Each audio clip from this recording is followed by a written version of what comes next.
એક મહત્વના સમાચાર એલઆરડી ભરતી 2021માં ગેરરીતિ કરનાર ઉમેદવારો સામે પગલાં લેવાયા છે। જે લેખિત પરીક્ષા લીધી એ પરીક્ષામાં પણ ગેરરીતિ કરનાર ઉમેદવારો વિરુદ્ધમાં કાર્યવાહી કરવા માટે ભરતી બોર્ડે એક સમિતિની બોર્ડના 3 સભ્યોની એક સમિતિની રચના કરેલી।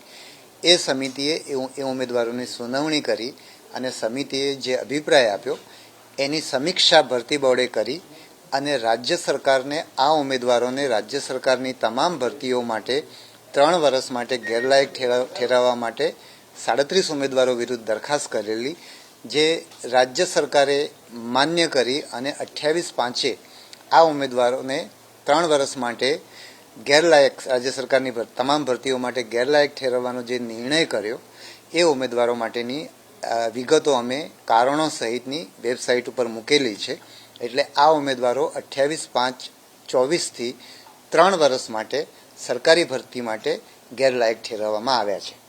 બેઝિકલી મોટાભાગના ઉમેદવારો એવા છે કે ક્યાંક લાલચ આપી અને નોકરી લાગવાના કરી શકો થાય એ પ્રકારનો। હા, એમાં હું તમને એનો પહેલું આ પ્રકારનો નિર્ણય છે સરકારનો કે આ પ્રકારે ઉમેદવારોને પર એક્શન લેવાયા હોય। બિલકુલ, એમાં હું તમને થોડીક વિગતો આપું। આ જે ઉમેદવારો જો કદાચ ઇન બિટવીન કોઈ પરીક્ષામાં પાસ થયા હોય કોઈ આપણી ભરતી પરીક્ષામાં, તો શું કાર્યવાહી થઈ શકે? આ ઉમેદવારોને આપણે 28/5થી 3 વર્ષ સુધી એમને ગેરલાયક ઠેરવ્યા છે। એટલે પહેલા કોઈ એમની વિરુદ્ધમાં થયું હોય તો આપણે એ વખતે ગેરલાયક ઠેરવ્યા નથી, કારણ કે આખી આની પ્રક્રિયા છે, આપણે એમને સાંભળવા પડે, સાંભળ્યા પછી સરકાર એક નિર્ણય કરે। એ નિર્ણય કરવાનો કારણ કે રાજ્ય સરકારની બધી ભરતીઓ માટે છે, એટલે એ નિર્ણય રાજ્ય સરકારની કક્ષાએ થાય। એટલે એ પહેલાં કોઈની ભરતી થઈ ગઈ હોય તો એ લોકો ને આપણે કંઈ ના કરી શકીએ, પણ આ 28/5/24થી જે નિર્ણય કરવામાં આવ્યો છે એથી 3 વર્ષ સુધી એ લોકો કોઈ ભરતી પ્રક્રિયાની અંદર ભાગ લઈ શકશે નહીં। હવે આના આપણે બ્રેકઅપની વાત કરીએ તો એક શારીરિક કસોટીની અંદર એ લોકો કોલ લેટરનો સમય બદલેલો એવા 3 ઉમેદવારો છે। પછી એક એવો કેસ છે કે જેની અંદર આપણે તમને ખ્યાલ હોય તો આપણે જે ઉમેદવારોને બીજી નોકરી મળી ગઈ હોય અને લોકરક્ષકમાં ભરતી થવાનું ઈચ્છા ના હોય તો એમને વિડ્રોવલની આપણે તક આપી હતી। એમાં એક મહિલા ઉમેદવારના સુરતના કિસ્સાની અંદર એની કોઈ બહેનપણીએ એની પેલી ઉમેદવારને પોતાને ખબર નહોતી અને એણે એનું વિડ્રોવલ કરી લીધેલું, એટલે એ રજૂઆત આપણી પાસે આવેલી અને એ સુરત શહેરની અંદર એનો એક ગુનો દાખલ થયેલો એવો એક કેસ છે।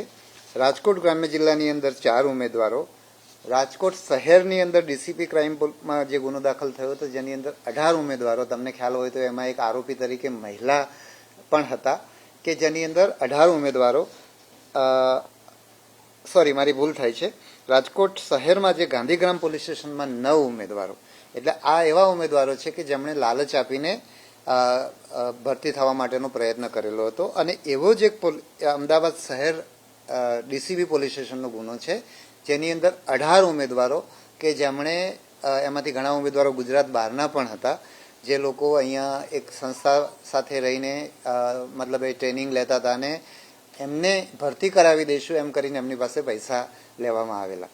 એટલે તમને ખ્યાલ હોય તો જ્યારે આપણે આ ભરતીની જાહેરાત કરેલી ત્યારે આપણે ઉમેદવારોને ચેતવ્યા હતા કે ઘણી આ ભરતી આખી પારદર્શક રીતે થવાની છે અને તમે કોઈની પણ લાલચમાં આવીને તમે ક્યાંય પણ પૈસા આપતા નહીં, બરાબર, તમારી ભરતી રીતે થશે નહીં। તમને ખ્યાલ હોય તો રાજકોટનો જે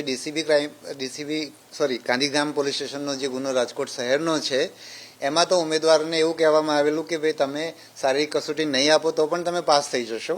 શારીરિક કસોટીનું પરિણામ આવ્યું એટલે એમને ખબર પડી કે ખરેખર એમની પસંદગી થઈ નથી, એટલે એમને એમના પૈસા આપેલા હતા અને એવા લોકો પકડાયા।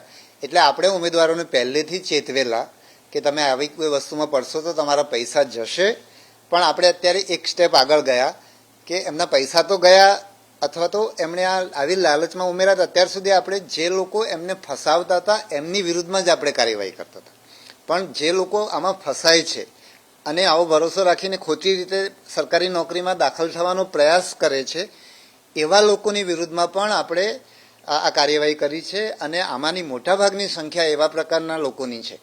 એટલે મને એમ લાગે છે કે રાજ્ય સરકારે આ નિર્ણય કરીને બધાને એક મેસેજ આપ્યો છે કે તમને કોઈ ધુતારા લૂંટવા આવે પણ તમે સરકારી નોકરીમાં ખોટી રીતે દાખલ થવાનો પ્રયાસ કરો છો તો એ તમારી પણ કસૂર છે અને એમાં તમને પણ નુકસાન જશે।